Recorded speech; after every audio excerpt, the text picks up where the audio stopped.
Zyra Ellington stepped off the bus and looked up at the tall buildings of Preston University. Her hands shook as she held her backpack tight. This was her first day of college, and she was far from home. Back in Georgia, everyone talked like her. Here in the big city, she felt like a fish out of water. Her grandmama had hugged her tight before she left and said, "Baby, you got something special inside you. Don't let nobody tell you different." Zyra remembered those words as she walked into the Silva Communication 101 classroom. The room was full of students who looked like they belonged here.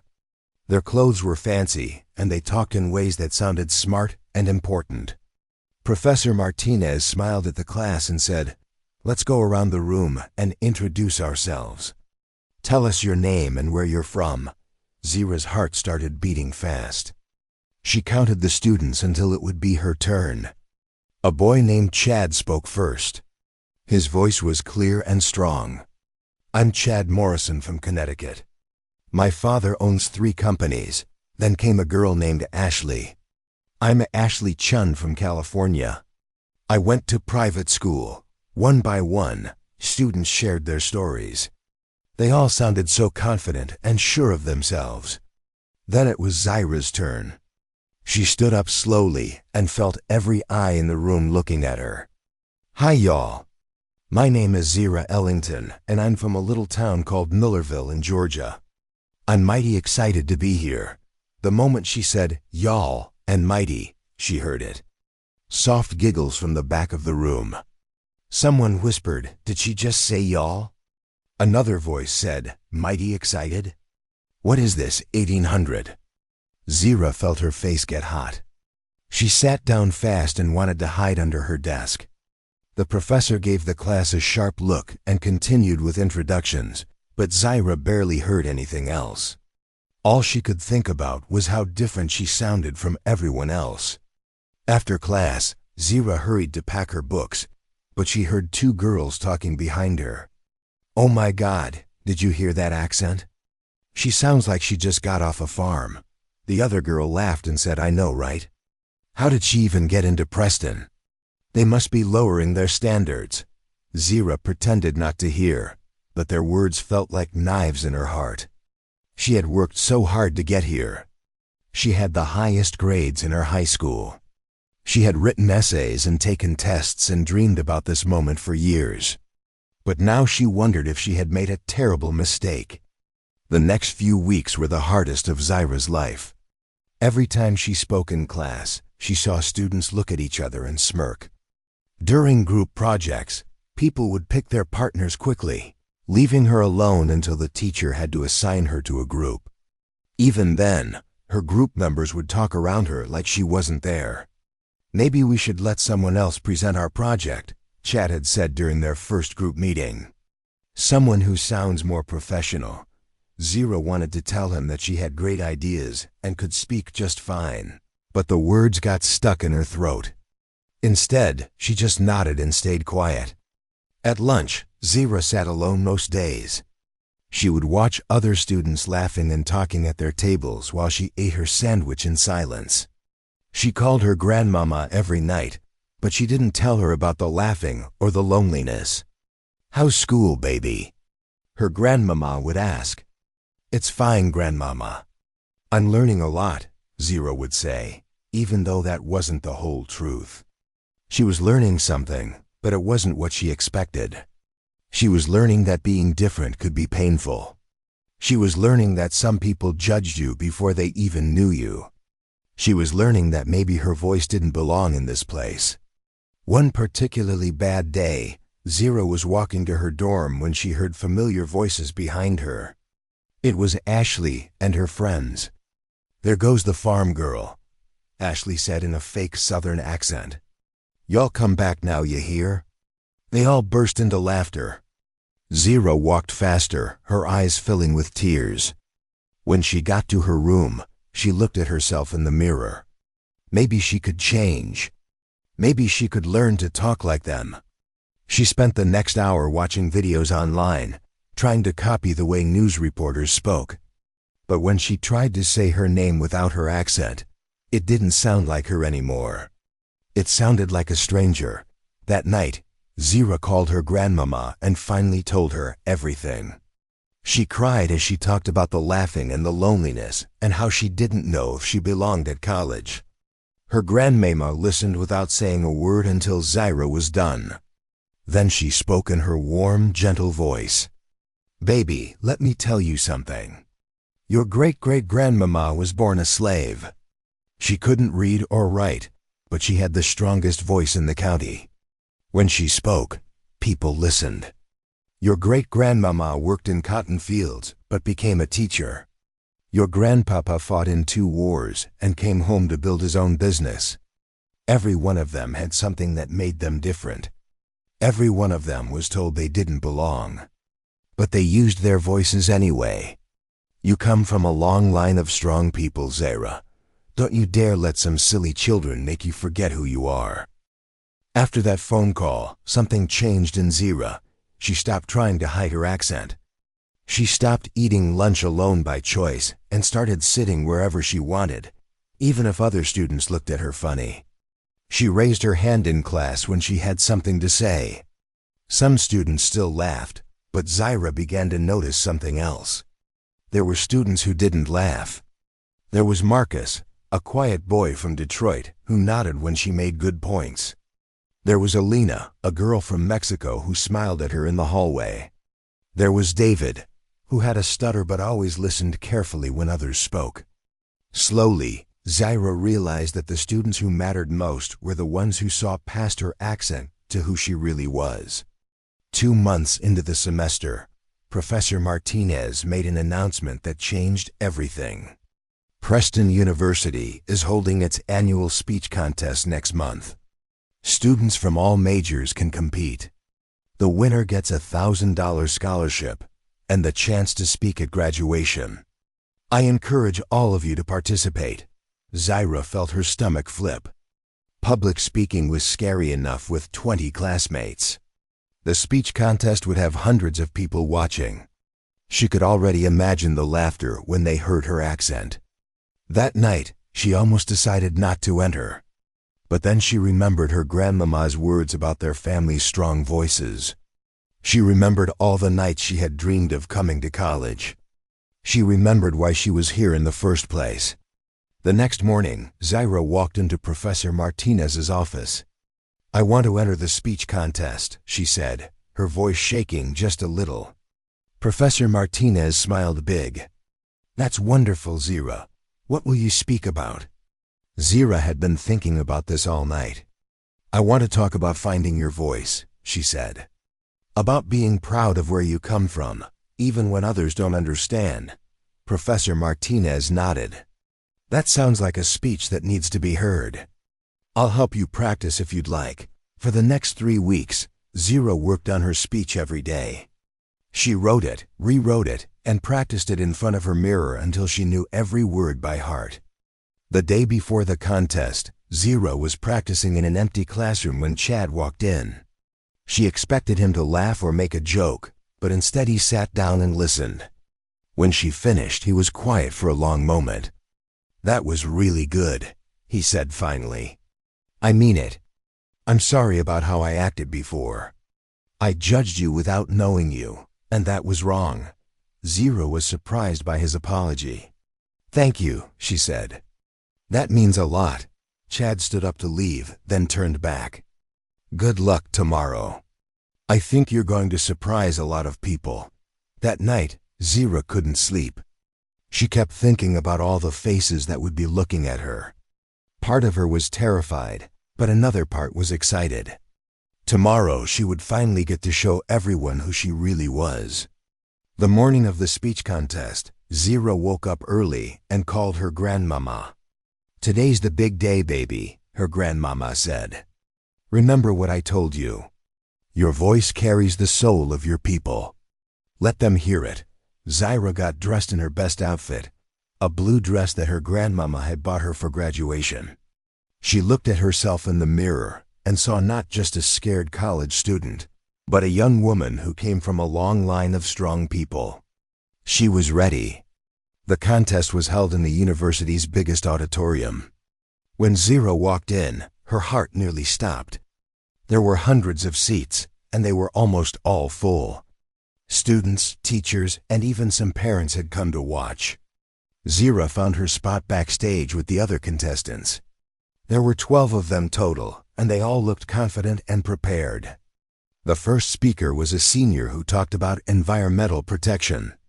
He was smooth and polished, and the audience clapped loudly when he finished.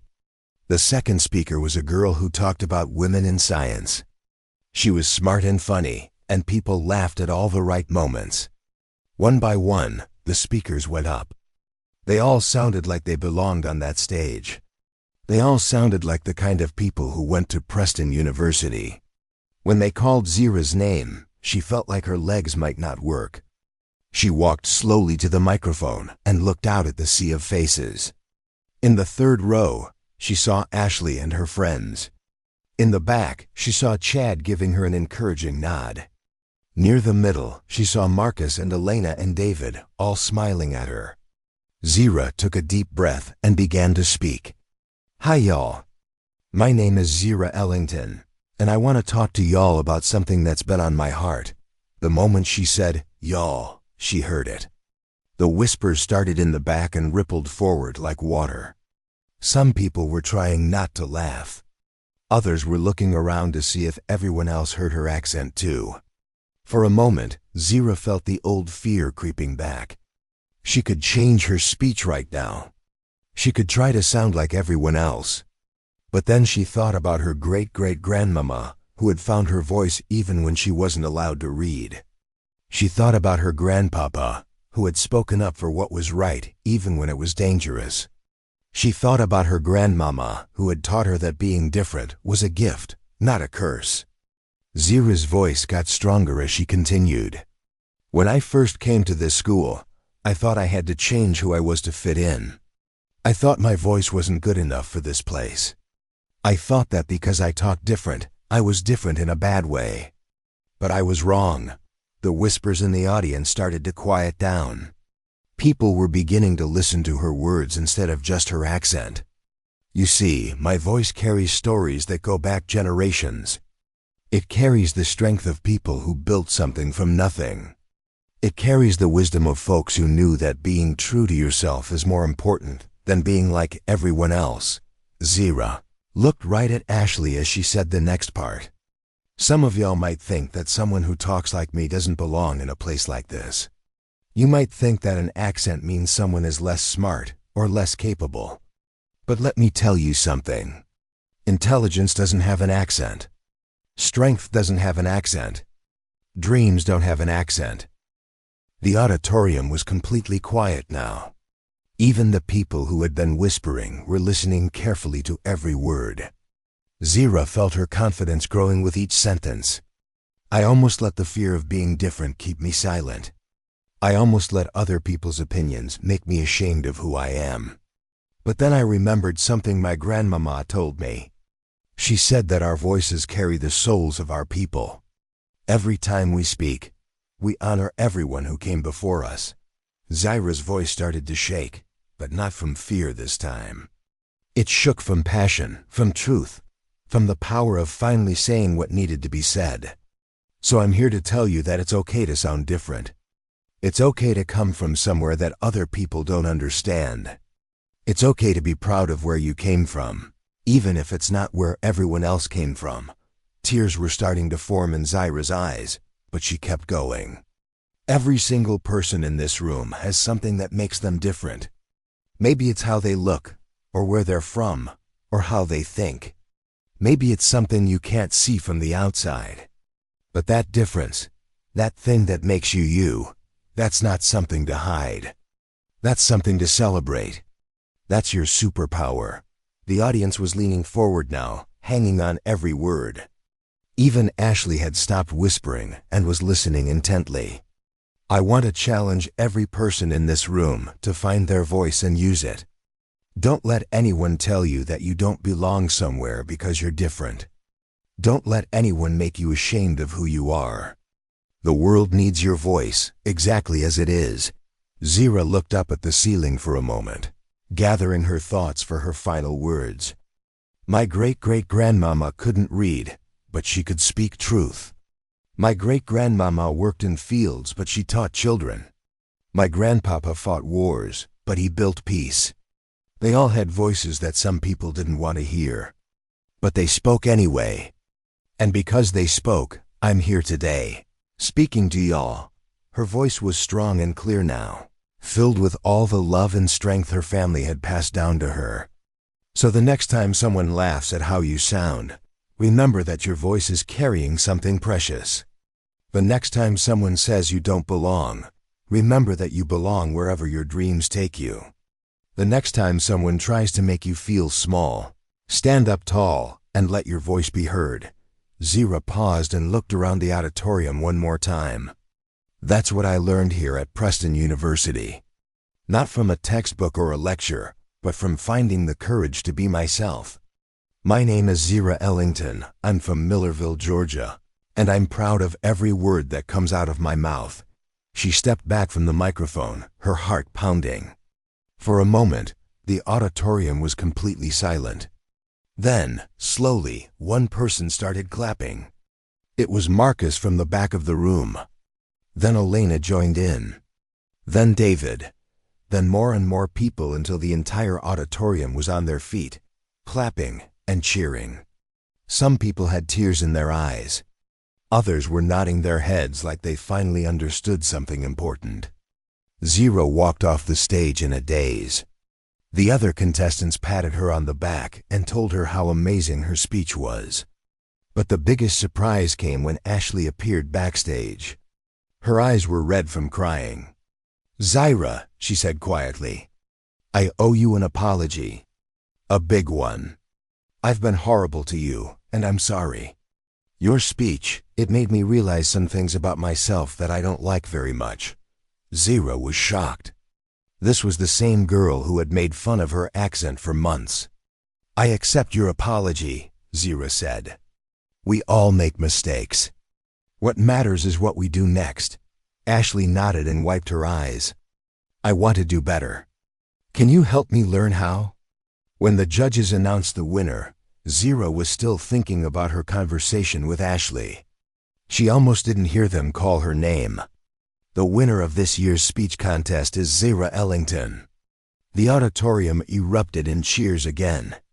Zyra walked back to the stage, still not quite believing what was happening.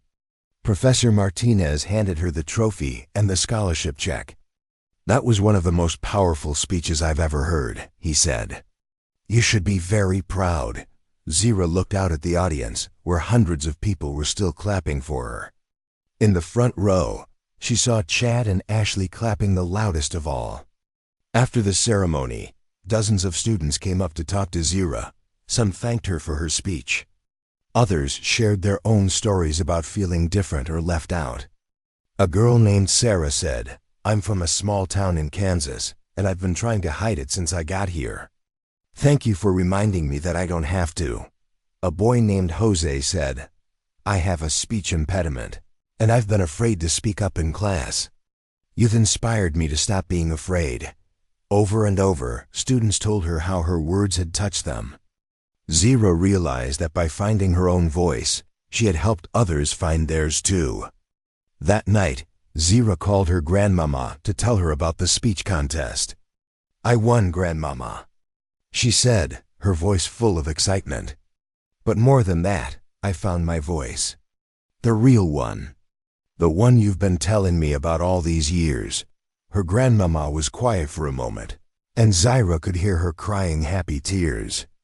"I'm so proud of you, baby," she said. "Not because you won a contest, but because you remembered who you are. You remembered where you come from. You used your voice to lift up others, just like your people always have." Zyra felt warm all over. She knew now that she hadn't just won a speech contest. She had won something much more valuable. She had won herself back. The rest of the semester was different for Zyra. Students who had ignored her before now wanted to be her friend. Teachers asked her to help with other speaking events. She was invited to join clubs and study groups. But the biggest change was inside herself. She no longer felt ashamed of her accent or worried about fitting in.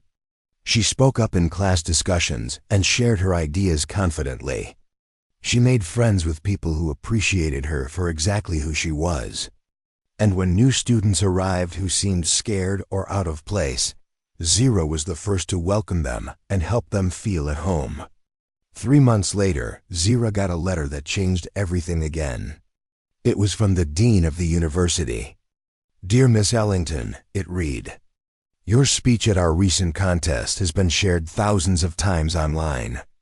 We have received calls from news stations, magazines, and even a television show that wants to interview you. More importantly, we have received applications from students who said your story inspired them to apply to Preston University. You have shown our community the true meaning of excellence. We would be honored if you would consider being our student graduation speaker this year." Zyra read the letter 3 times before she believed it was real. The same girl who had been laughed at for her accent was now being asked to speak at graduation. On graduation day 4 years later, Zyra stood at the same podium where she had given her first big speech. But this time, she wasn't nervous. This time, she knew exactly who she was and what her voice could do. She looked out at thousands of graduates and their families. In the front row sat her grandmama, who had flown in for the ceremony. Her face was glowing with pride. "Fellow graduates," Zyra began, her southern accent as strong as ever, "y'all have worked hard to get here, and you should be mighty proud." The audience laughed, but this time it was warm laughter, full of love and appreciation. "But as you leave this place and go out into the world, remember this: your greatest strength isn't what you learned in these classrooms. Your greatest strength is what you brought with you when you arrived. Your voice, your story, your truth. That's what the world needs from you." After the ceremony, hundreds of people came up to congratulate Zyra. Some were the same students who had laughed at her 4 years earlier. "You were right all along," Chad said, shaking her hand. "Being different isn't a weakness. It's a strength. Thank you for teaching me that." Ashley, who had become one of Zyra's closest friends, hugged her tight. "You changed my life," she said. "You taught me to see people's hearts instead of just hearing their voices." Elena, Marcus, and David were there too, all successful graduates with their own stories to tell. "You started something here," Elena said.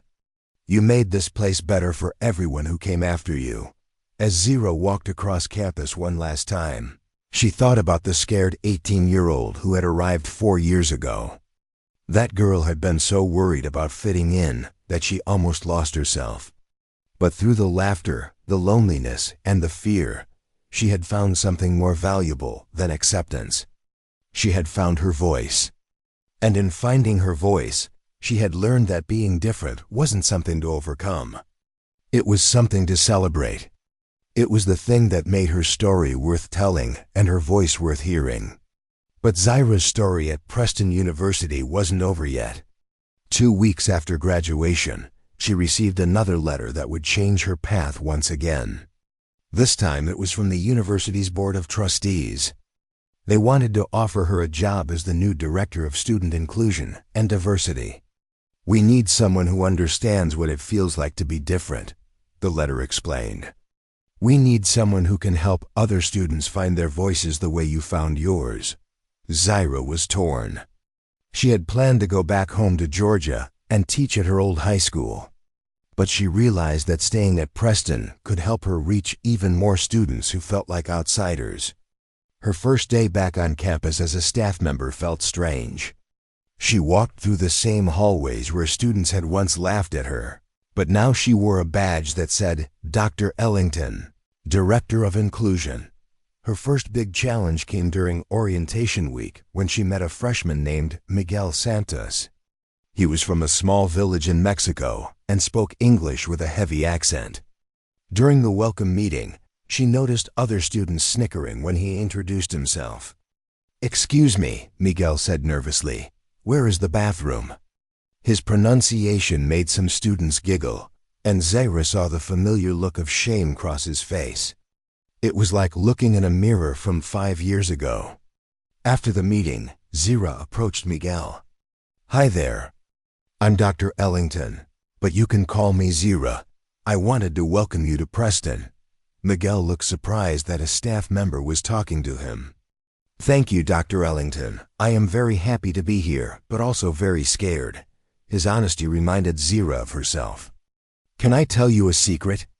she said, switching to Spanish, which she had learned during graduate school. Miguel's eyes widened with surprise and relief. "You speak Spanish?" he asked in his native language. "See, I learned it because I wanted to connect with more students. But more importantly, I want you to know that I understand how you're feeling right now." Zyra told Miguel her story, about how students had laughed at her accent and how she had almost given up. "But you know what I learned?" she said, switching back to English. "The students who matter won't care how you sound. They'll care about who you are and what you have to offer." Miguel's eyes filled with tears. "Really? You think I belong here?" Zyra put her hand on his shoulder. "I don't think you belong here. I know you belong here. And I'm going to make sure everyone else knows it too." From that day forward, Miguel became like a little brother to Zyra. She helped him with his confidence, and he taught her about courage in return. 6 months into her new job, Zyra started a program called Voices of Preston. It was a monthly event where students could share their stories, no matter how they sounded or where they came from. The first meeting had only 12 students, but words spread quickly. By the third meeting, they had to move to a bigger room. Students shared stories about overcoming poverty, dealing with learning disabilities, being the first in their families to go to college, and finding strength in their differences. Miguel was one of the first to share his story, and when he finished, the room erupted in applause. One evening after a particularly moving Voices of Preston meeting, Zyra was walking across campus when she heard someone call her name. She turned to see a young woman running toward her. It was Jennifer Walsh, a senior who had never spoken to her before. "Dr. Ellington, wait." Jennifer was out of breath when she caught up. "I've been wanting to talk to you for months, but I was too scared." Zyra could see tears in Jennifer's eyes. "What's wrong, honey?" Jennifer took a deep breath. "I have dyslexia. I've been hiding it since I got here because I thought people would think I was stupid. But listening to all those stories at your meetings, I realized I'm not the only one with something that makes me different." Jennifer's story touched Zyra deeply. "You know what?" Zyra said. "I think you should share your story at next month's meeting. There are probably other students dealing with the same thing, who need to hear that they're not alone." Jennifer looked terrified. "I don't know if I can do that. What if I mess up the words?" Zyra smiled. "Honey, I used to think my accent would make people not take me seriously. But you know what? The things that make us different are often the things that make us strongest. Your dyslexia doesn't define your intelligence. It defines your determination." Jennifer nodded slowly. "Will you help me write my speech?"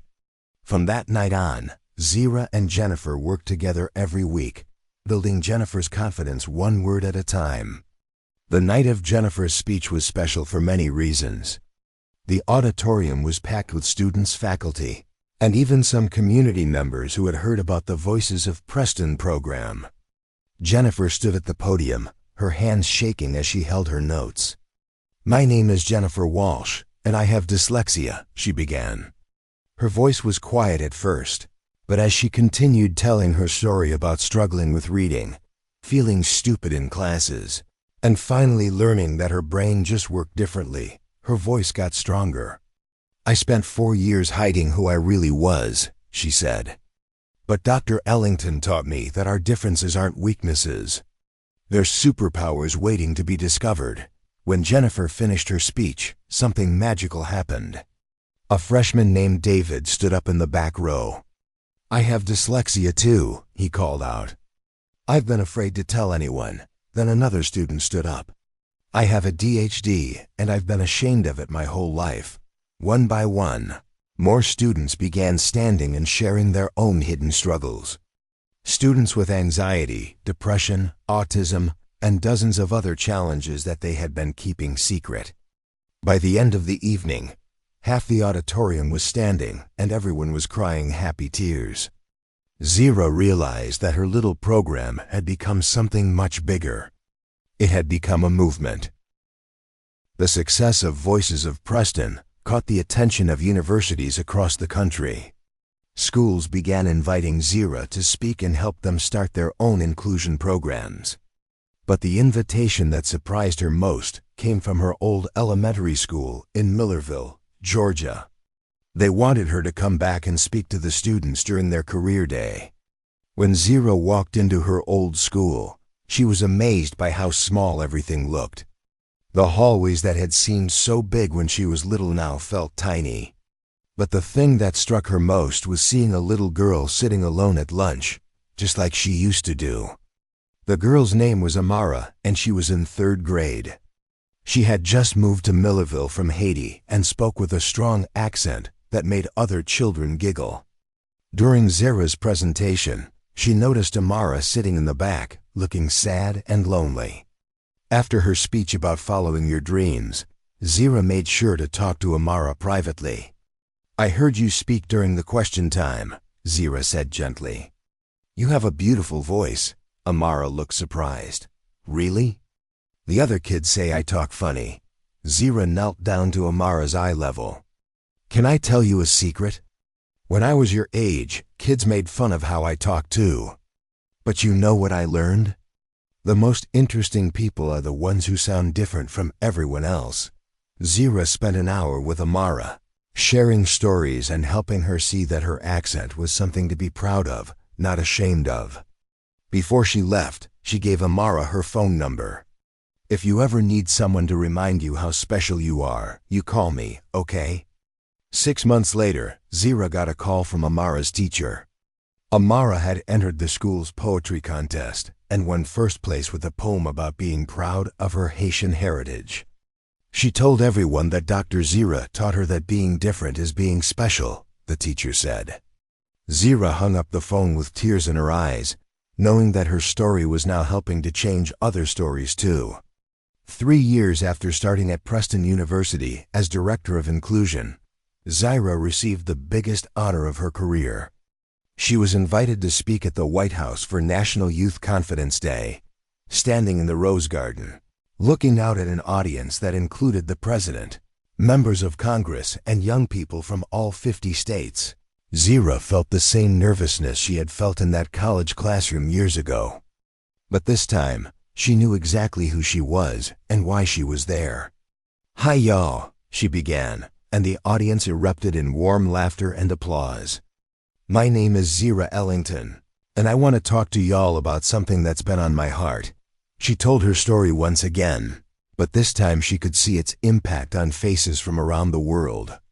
There were teenagers who had traveled from small towns, kids who spoke different languages, young people with disabilities, and others who had felt like outsiders their whole lives. "Every single person in this garden has something that makes them unique," she said. "Maybe it's how you look, or how you sound, or how your mind works, or where you come from. But that thing that makes you different, that's not your weakness. That's your strength. That's your gift to the world." When she finished, the standing ovation lasted 5 full minutes. The President himself came up to shake her hand. "Thank you for reminding all of us that America is strongest when we celebrate what makes each person special," he said. Years later, Dr. Zyra Ellington would become a famous motivational speaker, traveling the country and telling her story to millions of people. She would write books about finding your voice and being proud of who you are. She would help countless people overcome their fears and embrace their differences. Her Voices program would spread to over 500 schools across America and around the world. But she would never forget that small classroom where it all started, where a scared girl from Georgia learned that sometimes the voice that sounds different is exactly the voice the world needs to hear. And every time she spoke, whether to 10 people or 10,000, she would start the same way. Hi y'all. My name is Zyra Ellington, and I want to talk to y'all about something that's been on my heart, because she had learned that the most powerful thing you can do is be exactly who you are, accent and all.